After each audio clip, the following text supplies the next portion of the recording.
Hello everyone.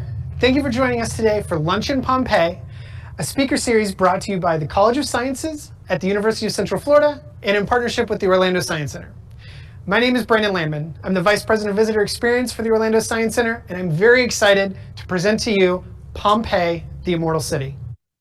Every 5 years or so, the Science Center brings in a blockbuster exhibit to bring to our community and to have exciting opportunities to learn about cultures, science, technologies from around the world. Pompeii is the perfect experience for these times. Timed entry creates limited capacity for our exhibit experience. On top of that, we also have ample space in our 10,000 square foot exhibit hall for you to wander and explore all the amazing artifacts that you're going to find. We chose Pompeii, the Immortal City because of the amazing stories that it has, and its connection to today is just more relevant than you would ever know. The science, the technology, the engineering, the mathematics, the STEM content that takes place in Rome and Italy 2,000 years ago is so relevant to today, from urban planning to plumbing, to glassworking, to metalworking, to measurements. It's all there. And we get to learn from that experience and explore that experience in detail that you've never seen before. Pompeii, the Immortal City is funded in part by Orange County government through the Arts and Cultural Affairs Blockbuster Program and its tourism partners. Thanks to their support, we were able to bring this once-in-a-lifetime experience to our community, and we're able to offer free admission to our members. Pompeii will be with us until January 24th, 2021. We're the final stop in the United States. You won't be able to see this at any other time. Unless you go to Italy. So stop in, get your tickets, enjoy the experience, and come explore the amazing Pompeii, the Immortal City. Thank you for your support and enjoy today's presentation.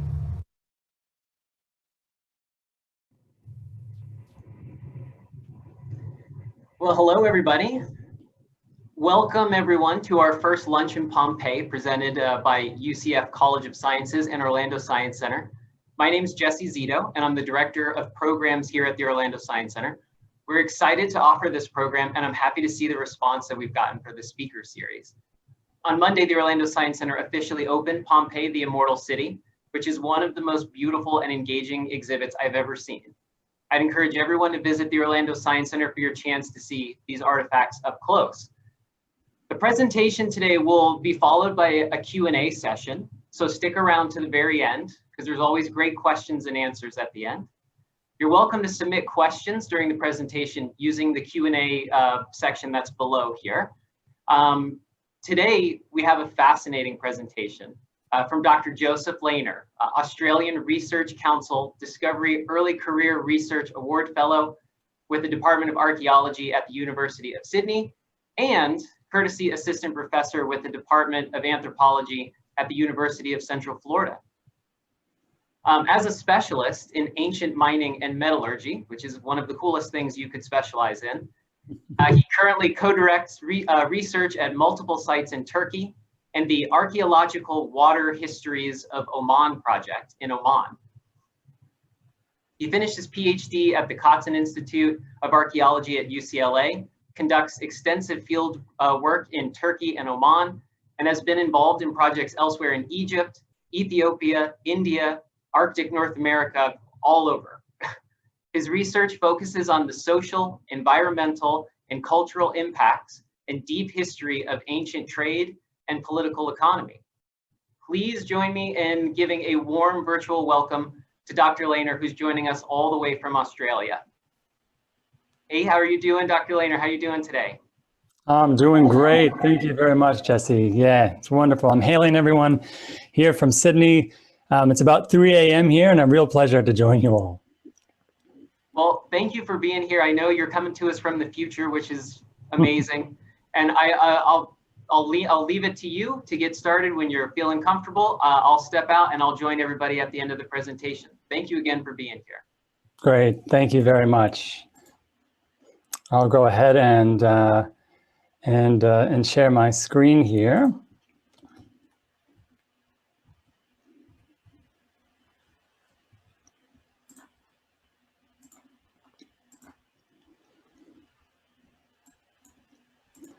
Great. Thank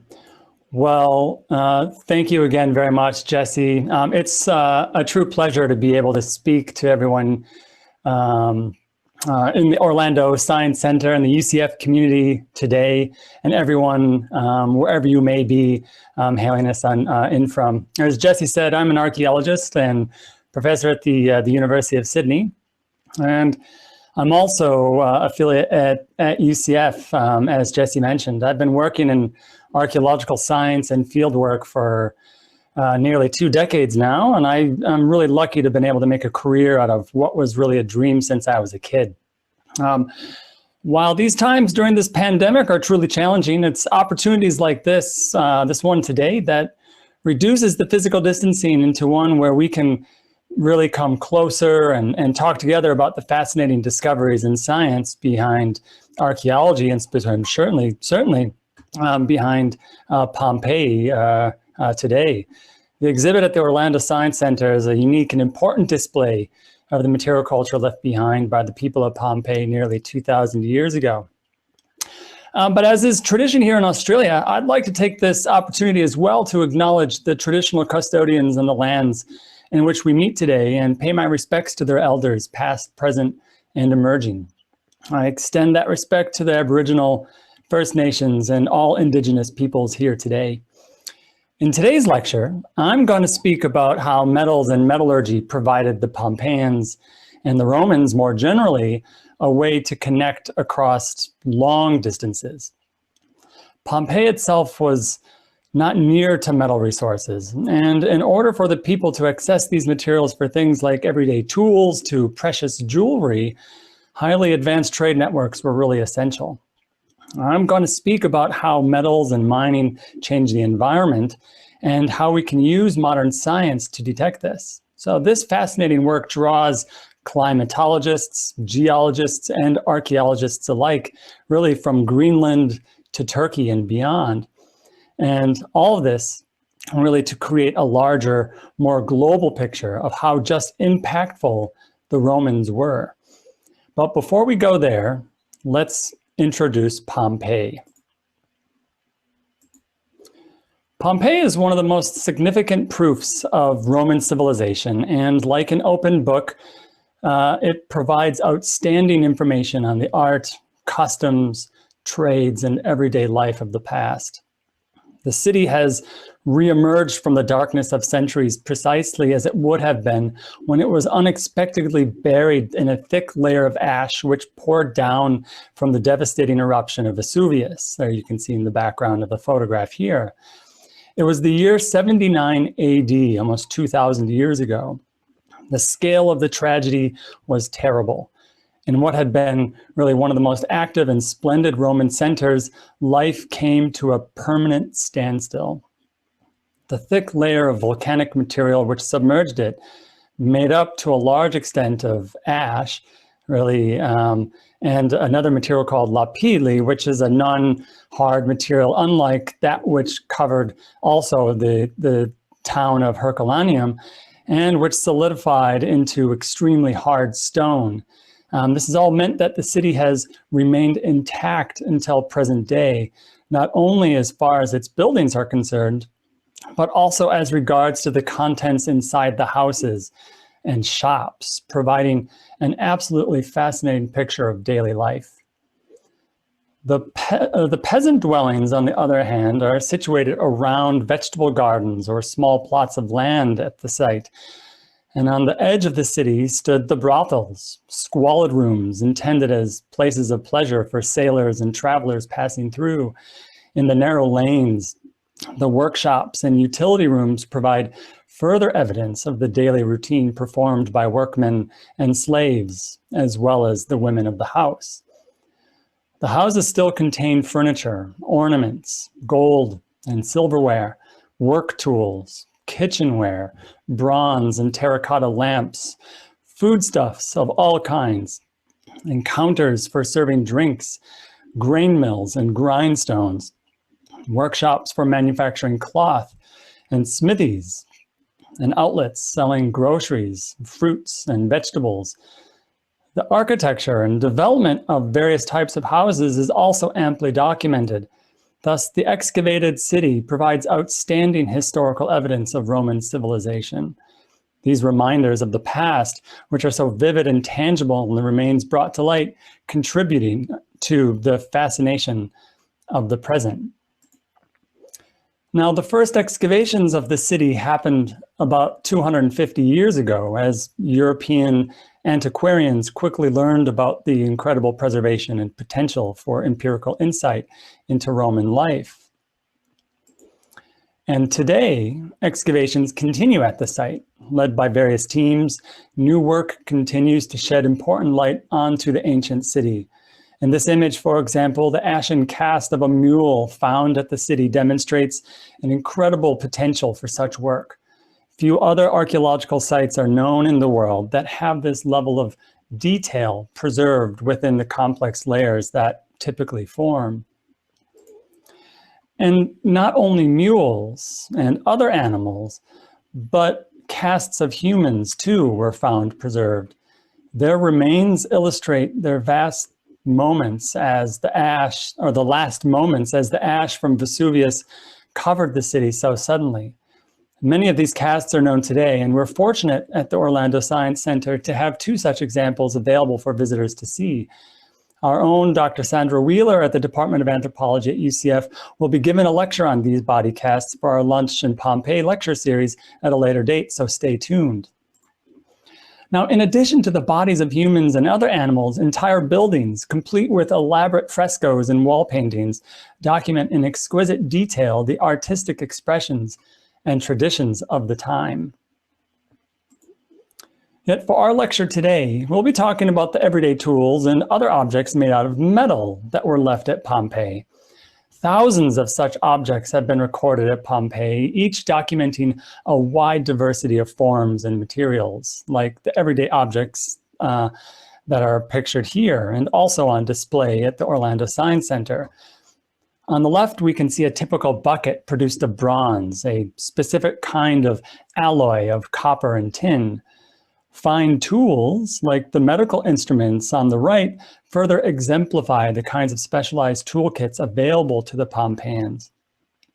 The Romans were masters of bronze metallurgy, and workshops of such are known to Pompeii. The metalsmiths of Pompeii would have produced these finer objects at the city, or in many cases, these finished goods would have actually been transported in from elsewhere in the empire. Beyond tools and other such typical everyday items are precious ornaments, including these examples of bracelets. The snake-shaped bracelet on the left is a known form in the Roman world, and several such examples have been discovered at Pompeii. These kinds of bracelets with snakes are known to have sort of a healing and protective property, but there may have been other associations as well. And there's a strong likelihood that such bracelets were actually produced in Egypt and traded far across the Mediterranean world, signifying in material form the kinds of social connections that the people of Pompeii had. On the right is a beautiful bracelet produced of bronze sheet metal and findings, and ultimately bezel set with green glass cabochons. Delicate forms of jewelry like these examples would have been limited to the elite class of society.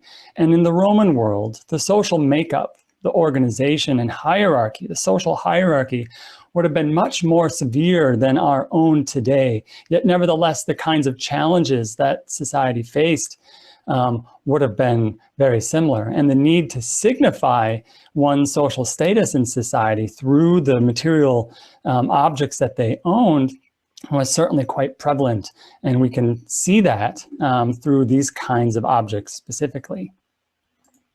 So why study archaeological metal? There's three main sort of things that we can examine, three among many, one including the evolution of technology more generally. As archaeologists, we're quite interested in the changes in technology over the many thousands, if not millions of years of humans and the like throughout our history on the globe today. Questions concerning how metals in particular and metal technologies in particular changed over time are quite relevant. in that particular history as well, because of the amount of human labor and exchange that was necessary to really embody that technology. Now, studying metals also gives us great insight into the human effects on the environment. Metallurgy and mining in particular are very impactful on the environment, and in many cases can produce quite a bit of pollution. And we can study this phenomenon in great detail through the scientific analysis of metals and the environments in which they were produced. And of course, the study of archaeological metals gives us a lot of insight into ancient trade. We can look and examine precisely how different metals were not only, again, produced, but how they moved around on the landscape, and how merchants and other people engaged in trade, especially during the Roman period, how that really would have been structured, how materials from the locations of where the mines were, and how those materials eventually made it to cities like Pompeii. These are all things that we can study, and metals give us a great insight into actually doing that. Now, the history of metals more generally is quite fascinating. Here is a chart that actually shows all of the known metals on the periodic table, and here is the age in which we believe that most of these were isolated or essentially discovered. Those in blue right here represent, by and large, those metals that were available to the Romans. But note that the discovery of them go way back deep in time. The earliest use of copper goes back more than 10,000 years ago. 8,000 years before the Roman Empire was really established. And here in the orange are metals that were discovered really in the modern era, starting with the discovery and isolation of cobalt metal in 1735. You can see that with the scientific advancement of that time to isolate these chemically, the discovery of these and isolation of these metals happened quite rapidly through time. Now, metals occur in a native form geologically, and here are two examples of what native copper looks like right here, and native gold. These would have been quite visible to people in the past, but most metals occur as their ore form. As an example, here is a copper sulfide, otherwise known as cobalite in this particular case.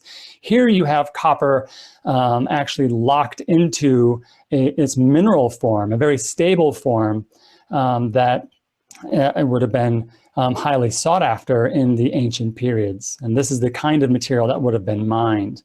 Now, to produce metal from this, one has to apply a great deal of heat, controlled pressures, and the amount of oxygen within a furnace environment to actually produce metal. Thankfully, we understand that process really well. And metal production, as a result, was really quite highly specialized.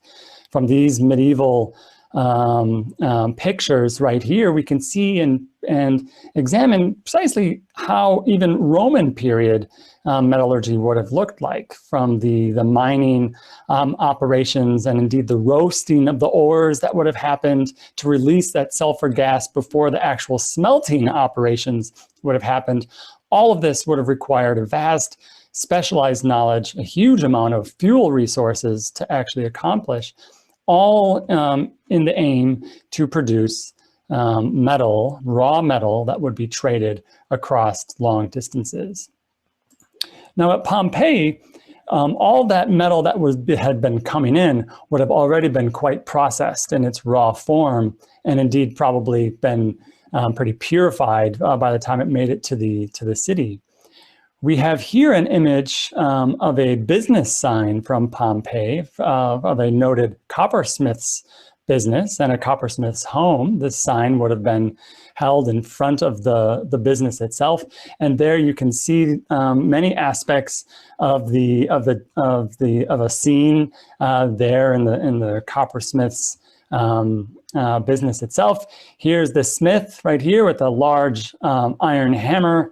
another individual holding an object, probably a kind of a preform of a vessel on display right up here, hammering down onto an anvil. In the background, you have someone weighing out different amounts of metal and a small child behind them. And if you can see closely right here, actually the child seems to be nagging this person as this business is ongoing.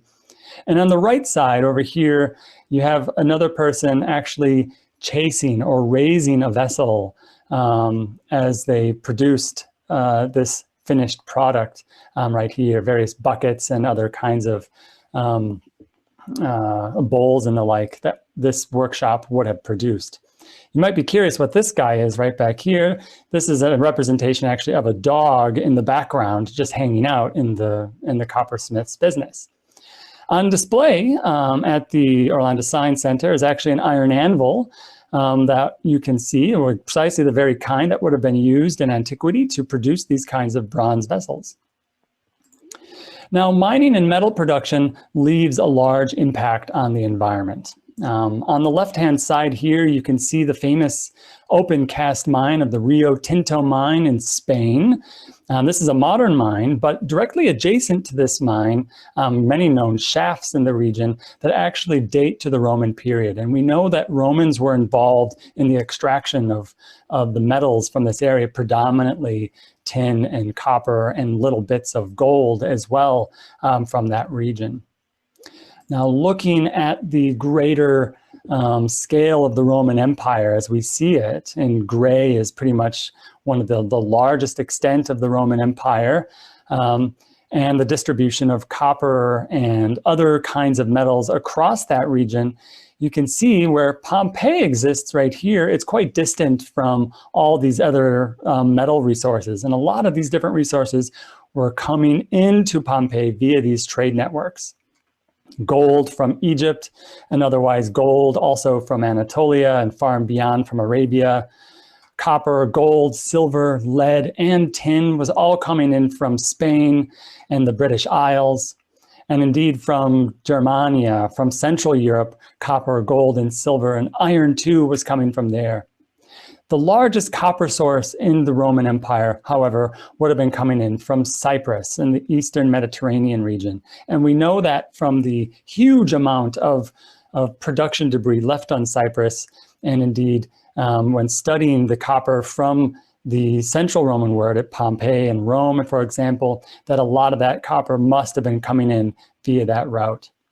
This trade network that really was organized in part around metals and these valuable materials, helped bring in together the empire and really produce a much more cohesive mechanism. So rather than militaristic intervention, trade was a really important part in how the Romans really operated.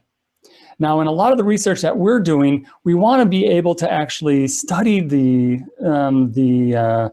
archaeological metals and try to figure out where these materials are coming from. To do that, we examine the chemistry, the actual chemical signatures of the metal themselves. And one of the techniques that we use is actually a technique called isotopic fingerprinting. And what this allows us to do is essentially compare the isotopic fingerprint of the metals themselves, in particular lead isotopes, and compare that against the known source regions. We use instruments like this one right here. This is a multiple collector inductively coupled plasma mass spectrometer. It's quite a mouthful, but this instrument has the capability of measuring extremely tiny, minute quantities of material. Essentially resolutions down into the 1 parts per billion range. Now, 1 part per billion is essentially a pinch of salt in 10 tons of potato chips, or roughly 32,000 potato chip bags. These machines are incredibly sensitive and permit us to ask and answer a lot of the questions that we're after. Now, lead isotopes are really important for us as a fingerprinting technique. And in this diagram right here, you can see how we have 3 stable lead isotopes that essentially form through the decay of uranium, a very radioactive element over time. And it takes, in some cases, millions of years to actually accomplish.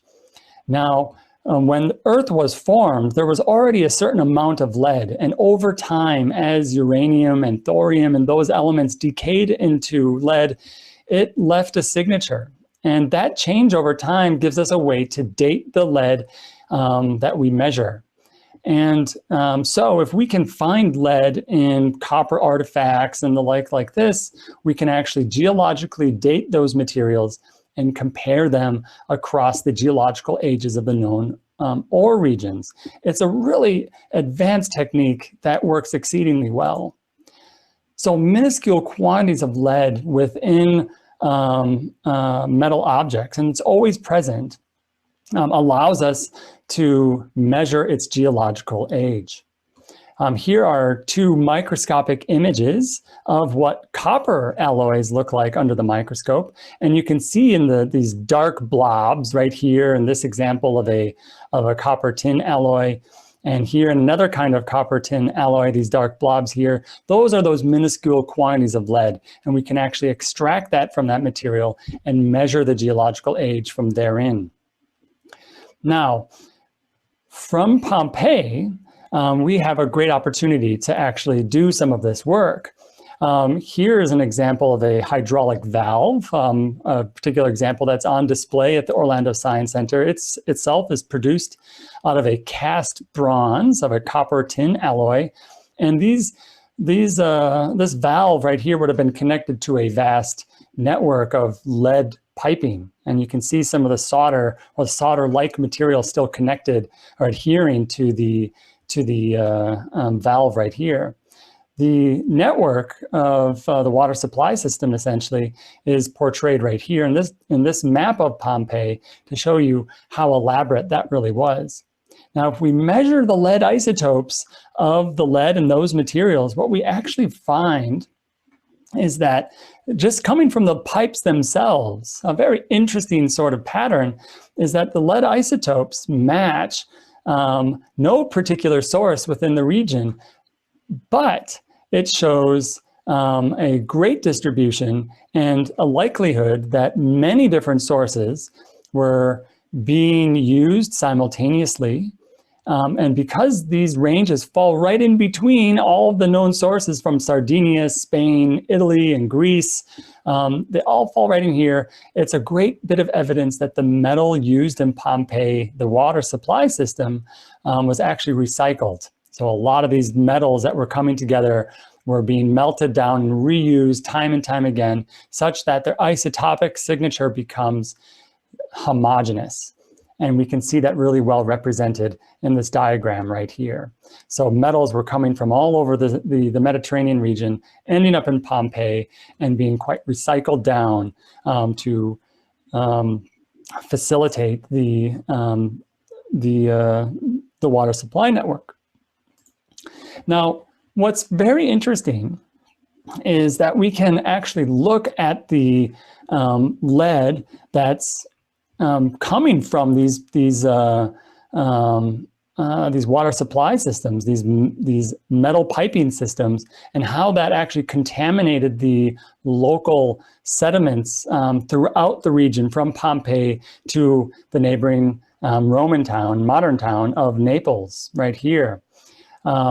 Measurements that were actually conducted by our colleagues, published not too long ago, actually measured a profile of sediments in the Bay of Naples to show that from the middle of the 1st century AD to the end of the 1st century AD, sometime right at the end of the time of Pompeii at AD 79, we can use lead isotopes to actually show that there is a homogeneous signature up to that point, but right after that event, the signatures in lead totally changes. And you can see that in this graph right here, as this shift right here moves way off in this direction, the lead signature gets geologically much older, so that it cannot be, that signature cannot be coming from that particular water supply system.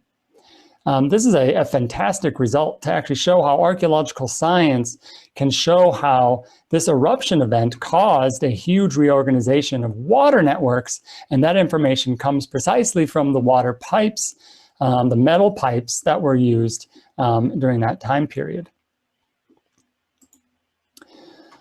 Now, lead pipes, or lead from these ancient pipes, traced into many of the cities of Rome. And we can study this in a number of other ways as well, looking at both the amount of lead in human bodies that date through these time periods, the sediments, and indeed also the archaeological artifacts themselves. Here are some lead pipes that were found in some of the streets at Pompeii. And what's really intriguing is that if we look actually here in the case of Rome, we can look at the amount of lead in sediments and in water to show that there's a huge spike in the amount of lead in that system during that period of time in the early Roman Empire. After the fall of the Roman Empire, that shift falls off into this range, and it doesn't really reemerge until the early Middle Ages. And so that particular signature right there shows human activity and the consumption of lead-bearing metals at that time. Now that pattern gets much more global, and the effects of mining and metallurgy in the greater region can actually be traced from ice cores in Greenland. So ice cores that were pulled from climatologists in Greenland were able to actually measure the amount of copper and lead from those ice cores. And what's interesting is that if you take those ice cores and you date them through radiocarbon against what we know of the production, copper production during this great swath of history, they line up really well. So on this top image here, this shows the amount of copper production in metric tons per year over time. And right in this region right here, the Roman Republic and Empire periods, right around this time when Pompeii exists, is this massive spike in copper production that doesn't really reemerge until the modern era during the Industrial Revolution. Now, if we look at the corresponding data in the ice cores, what we see is that during that same time period of the Roman Republic or the Empire period, there's a massive spike again in the amount of copper found in the ice core. So that copper is actually traveling as an aerosol through the environment and depositing as snow onto Greenland and preserving itself in those yearly buildups of frozen precipitation over time. And this, as you can see, again, tracks really nicely. We can not only track that in terms of the amount of copper that's present, but the amount of lead too coming from these major production sites falls right in time. On this map here, you can see Greenland right here and the ice cores that were taken from Greenland to measure these kinds of variables. And then down here where Europe and the Mediterranean is, these blue dots right here show a lot of the known copper and lead mines in the area. And by correlating the dates again of these data, you can see that that the amount of what's called non-background lead flux, essentially the amount of lead that's present in the ice, finds these very large spikes in concentration. First, during the sort of end of the Iron Age, and then again during the so-called Roman Empire period, this massive spike right there. So this shows how we can use mining and metal production archaeologically to analyze how anthropogenic pollution was affecting not only local regions within the Roman Empire and certainly within Pompeii itself as well, but that this information can be tracked and verified through other kinds of proxy records, none the least from the record in Greenland. So with that, I'll say thank you very much for your time and participation in this lunch event. I'm very happy to have been able to produce and will essentially present some of this fascinating work. And I hope you all get a chance to visit the exhibit at the Orlando Science Center to see some of the fascinating, not only metal artifacts, but many, many more kinds of objects that represent the daily life of the Pompeians at that time period. So thank you very much. Wow, thank you very much. That was very, very interesting and exciting. My mind is blown every time I hear about the impact that ice core samples can have on what we know about the Earth. It is just such a fascinating thing. So I just wanted to say thank you very much for taking the time for the presentation today. We have a message from Tasha Dupre, the interim dean of UCF College of Sciences, and also a board member at the Orlando Science Center. And after that, we're going to do our question and answer section. So I am really encouraging everybody to get their questions into that question and answer section. I'll start off with a few questions, but for now, we'll hear from Tasha Dupre. Thank you very much.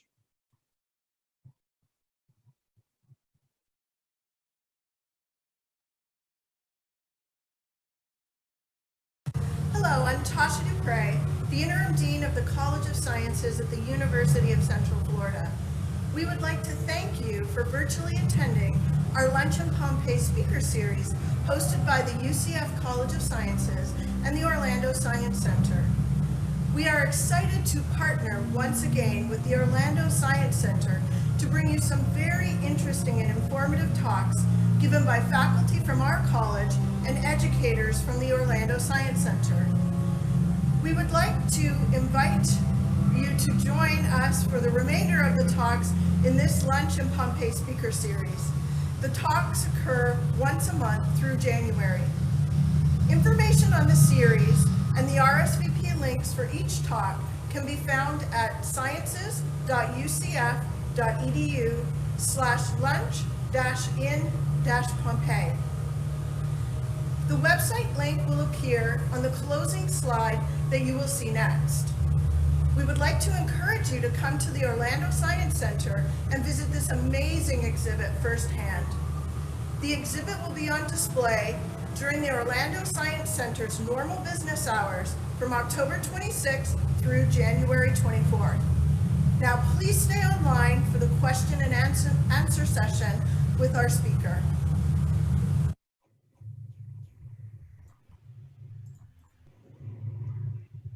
All right, everybody. So we're back with a chance for you to have your questions answered by Dr. Lehner. I'll start with a few myself. I like to start off question sessions like this, just kind of getting to know the speaker a bit. So we're going to start off with what might be some kind of non-traditional questions. I hope you're okay with that. Great, yeah, let's do it. All right. We'll start off with one of the questions that we love to ask our speakers, and that's, who is your favorite fictional character?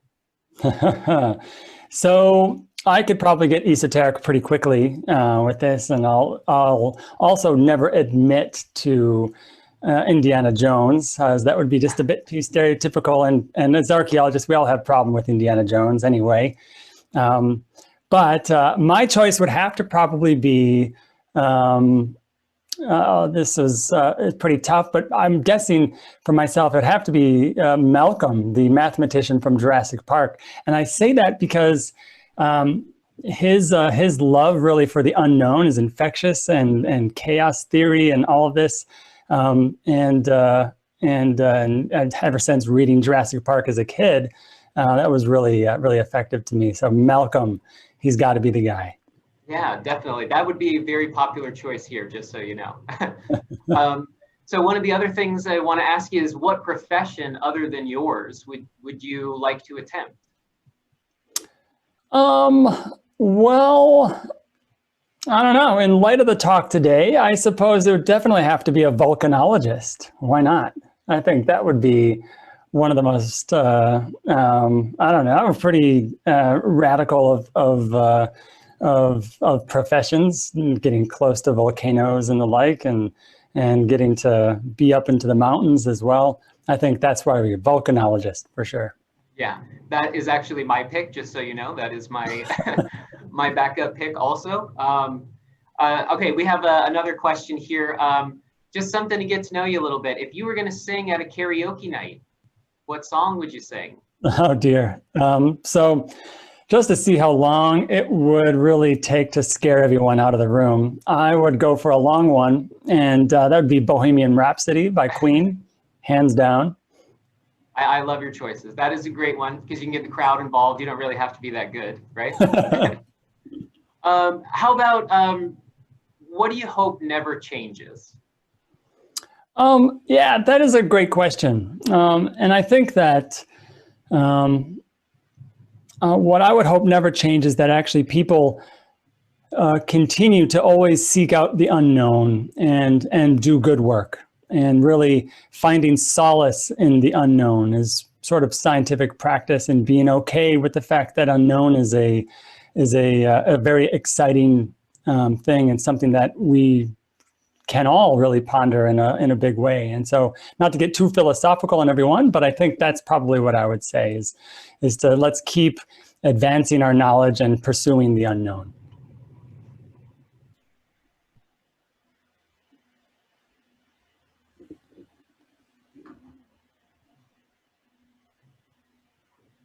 It looks like Jesse may have froze there.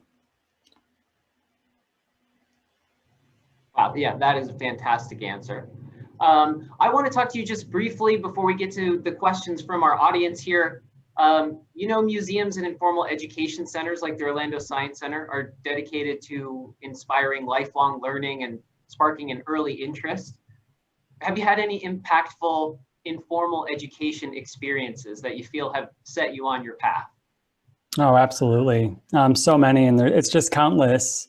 As a kid, I grew up in rural Wisconsin, and on a farm with a cheese-making father and an agrarian mother.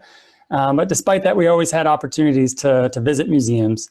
And I think some of my earliest memories as a kid was actually visiting museums in Chicago.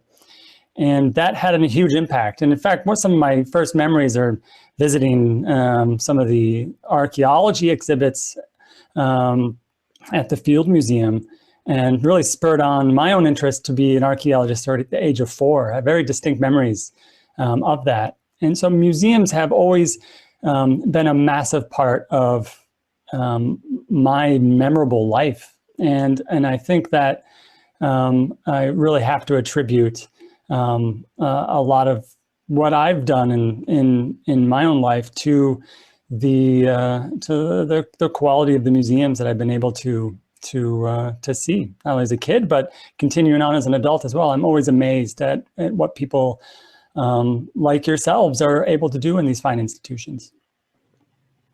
And how about for any college students, anyone who's in college, going to college, do you have any advice for anyone who might want to pursue a career path similar to yours? Oh, absolutely. I would first and foremost say is never be afraid to excel and do good work, because really the kind of things that we do, it just requires one, I think, to be persistent and annoyingly really kind of stubborn in continuing on with that dream and never really letting go and going forward with that. But none of this can be done by ourselves. And the hard work that we do is really within a social context. And so probably the biggest piece of advice that I would have for any of the young budding archaeologists and scientists out there is to seek out mentors as early as you can. Mentors are really what push you forward and help you really succeed in any discipline. And so never be afraid to reach out to scientists in any way. And truth be told, Those of us who are doing this kind of active work love it when we get emails from interested people, especially kids. I get a lot of them, and they are some of my favorite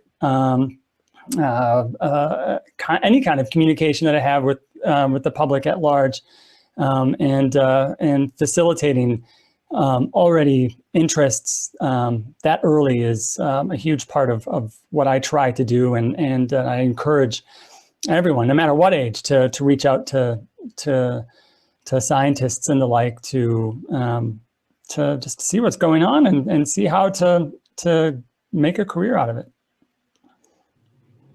That was an excellent answer. I have heard that many times from scientists. I've heard the idea that they were so excited to hear from the community that might have questions. And I would encourage everyone to reach out to scientists if they have some good questions. We have some great questions for the Q&A session here. Let me see, let me pull up. This is very interesting. Actually, a couple of people have asked something like this. Can you share the impact of lead on the quality of life and the effect of longevity in Pompeii? Yeah, so this is actually an exciting and very controversial subject. A theory came out some decades ago that the collapse of the Roman civilization may have been due in part to the amount of lead that people were actually, unbeknownst to themselves, consuming. They're not only from lead piping throughout the cities and elsewhere, but also vessels that were produced out of lead. And if you're drinking wine out of a lead vessel or even a copper vessel, you're going to be ingesting certain quantities of lead over time. And that lead accumulates. Now, it's been shown, however, that despite the amount of lead used in the water supply systems and the vessels and all this, and despite the fact that we can actually track that amount of lead within the skeletal remains of people in this period of time, it doesn't appear to have been all that much that would have affected the biologies and cognitions and the cognitive capabilities of people over time. Lead poisoning does not seem to have been a big problem. So we can probably throw out that theory. But nevertheless, again, there is a spike in the amount of lead that's present in people at that time. And it probably was a concern for some, but certainly not the majority. Oh, that's fascinating. Another question here is, how advanced was metal alloying in this period? Were metal alloys primarily naturally occurring or created through man-made processes? That is a fantastic question, and one that is really at the core of a lot of my own research. During the Roman period, they obviously inherited a tradition in metallurgy that had existed before them for already 5,000 years. And that history of metallurgy really accumulates and builds on itself. The innovations really layer and stack on over time. And by the time you have the Roman period, they had a tool set unto themselves that allowed them incredible detail and ability to produce a wide variety of different kinds of alloys. And so the amount of alloys that you can find at this time, and remember for everyone else, an alloy is just a kind of compound of two or more metals together in their metallic form. The Romans were able to selectively choose different kinds of alloys for the kinds of objects that we're producing. And what's fascinating is that alloys can really affect the color. So you can have bronzes that look a lot like gold, and indeed they were mimicking the color of gold in the bronzes that they were using. You go to the museum today and the bronzes are all green or kind of black in color. That's just corrosion. In antiquity, they would have appeared bronze. The Romans also were able to produce brasses, which is a alloy of copper and zinc, which is what might possibly be an innovation that was actually learned from China at that time. And so the technologies for just copper alloys themselves are vast. And the Romans were were masters of producing alloys, say none the least of the kind of casting technologies that they had at the time. Walking through the exhibit and seeing the tools that are in there, seeing the details, the intricacies on some of the metal tools in particular is fascinating. Yesterday, walking through with guests, I was very excited to see adults jump up and down sometimes and kind of wave their hands like this and get very excited to see the tools that are in there. But the actual, the metals itself tells like a very, very different kind of story. And one of the things that's being asked here is, it says, economics would suggest that one or two sources would dominate the supply of a particular metal to a consumer region. But your analysis indicates that Pompeii's copper came from all over the Roman world. And so the question is why? Yeah, another great question. Part of this has to do, I think, with the amount of, essentially the labor forces that were available in these regions, and the amount of raw materials that were available as well. So there's a combo effect happening in the economies at the time, where you have the raw material availability and the labor and know-how to extract those materials. Now, the Romans dealt with mostly local communities to extract these resources. So it was really a relationship with the indigenous communities that had existed in the peripheries of the empire already at that time that they had. And a lot of this relationship that they had was, yeah, I think in part was coercive, but it was also incentivized through exchange and trade. Now, why you might have many different sources represented in Pompeii, I think is a testament of the social connectivity, the connections, the social networks that all of these people had at that time. So we see crystallized in this urban space the connections across the empire at this time. So rather than one single source supplying this area, like any city today, you see multiple sources coming in from many different regions, and as far off as Arabia or indeed Spain or the British Isles. The exhibit itself has pictures of elephants, frescoes with elephants in them, and just things that would have not been from the area. We got a lot of questions about that, and so it was really wonderful to be able to explain to people that social connectivity that you're talking about, and how vast the Roman Empire was and how much of the world they were able to connect with. Let's see, what was the principal fuel used in smelting at Pompeii, and where did it come from? That's a great question. Yeah, so fuel this is an awesome question. It's actually a topic of some of my funded research in Arabia right now, because smelting, which is essentially the reduction of copper ores into its metal form, requires an enormous amount of fuel. And the fuel types that they would have used at that point in time would have been fundamentally charcoal. And charcoal would have been produced from basically the carburization of wood and timber. And so you can already imagine that when we're talking about millions of tons of metals being circulated around in the Roman period, that's actually reflecting tens of millions of tons of wood fuel necessary to produce that. The effects on the environment of that kind of production would have been enormous. And so places like Rio Tinto in Spain, which is already a pretty arid region, that would have been massively deforested. Other areas where copper production or metal production was large, like in Cyprus or in the southern Levant, so in Jordan and Israel, where we know copper production is really skyrocketing at that time. These were areas that were already very vast deserts. And so the amount of charcoal necessary to produce all of this would have facilitated its own trade network at the time, as people, it seems, tried to mitigate the effect that they had on the environment. But nevertheless, it would have been a huge problem. All right, we have time for a few more questions here. So I think I have two more. This is another really interesting question. I love when people ask questions like this. What sort of pleasant or unexpected surprises have happened when you've been conducting your research? So this is asking about Pompeii, but I would open it up maybe to other places. Is there anything that doesn't have an answer yet, that you're working towards an answer?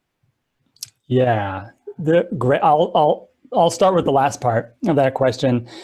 There is a huge question in the archaeological world that if someone can find the answer to it, you will have a massive publication in the most prestigious journals, Science, Nature, PNAS, any of those. And that is trying to figure out where the source of tin is. Now, tin today is just a kind of throwaway metal. We recycle it. We know where it all comes from. But back in the day, tin was the sole ingredient to produce bronze. And bronze, again, looked like gold. It was necessary to produce a lot of vessels. And the problem is that we don't know where it's coming from. We know where it exists, but we have no idea where it's coming from. And the problem, the so-called, what we call the tin problem, if someone can figure that out, they will illuminate a kind of trade network that we have still today have no idea how it actually looks like. That tin could be coming from Spain, but it could be coming from as far as Afghanistan. That is one of the sole sources of tin that we know in the ancient world of this region. And if we even go back to Mesopotamian texts, thousands of years earlier than the Romans, from those texts, they actually talk about tin trade from the East. So it's likely that Central Asian and Western European tin sources were all used at this time period. But again, we have no idea. Now, in terms of surprises that I've had personally in the field, in discovering new kinds of metals, it does happen, both in our excavations in Turkey and elsewhere. We have discovered new kinds of alloys that no one has ever recorded before.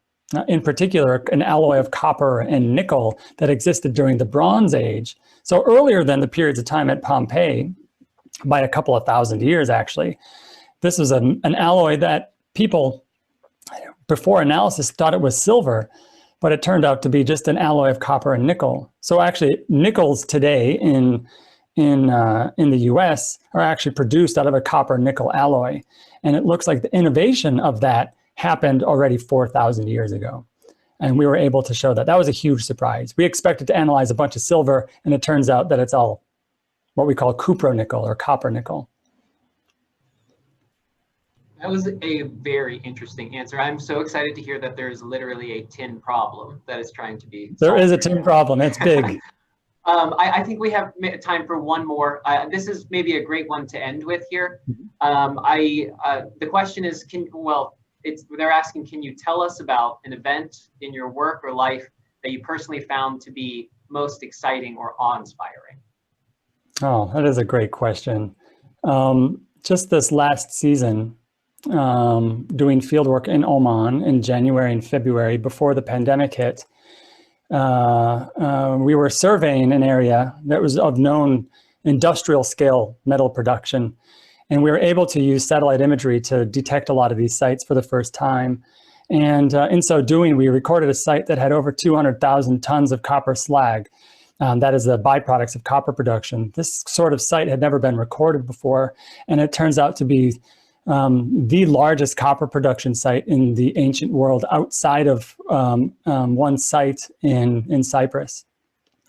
This was for us, a massive achievement to be able to do that. And despite the fact we were able to record that, and the local community certainly knew about this place, that we're able to document it and show that this kind of thing is happening way out in the Arabian deserts, was for us a real boon. And this was all amidst the Sultan who had passed away just prior to this discovery. And so it was really a memorable experience for us in Oman at that time, and one that will definitely go on in my own diaries as we are writing about our field work, and it'll be a memorable experience, certainly for the rest of my career. Well, I want to thank you so much for taking the time to talk to us about what you do and Pompeii and metal, and then answering all of these questions. It was very interesting listening to you. I would encourage everyone to come join us at the Science Center to see Pompeii, the Immortal City.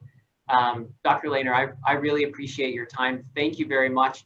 And I appreciate everybody joining us today. We hope to see everybody again on November 19th at the same time when we have Dr. Landon Williams here talking about the food of Pompeii. So we hope to see everybody again then. Thank you again, and thank you to everybody for joining. I hope everybody has a wonderful day. All right. Thank you very much, Jesse.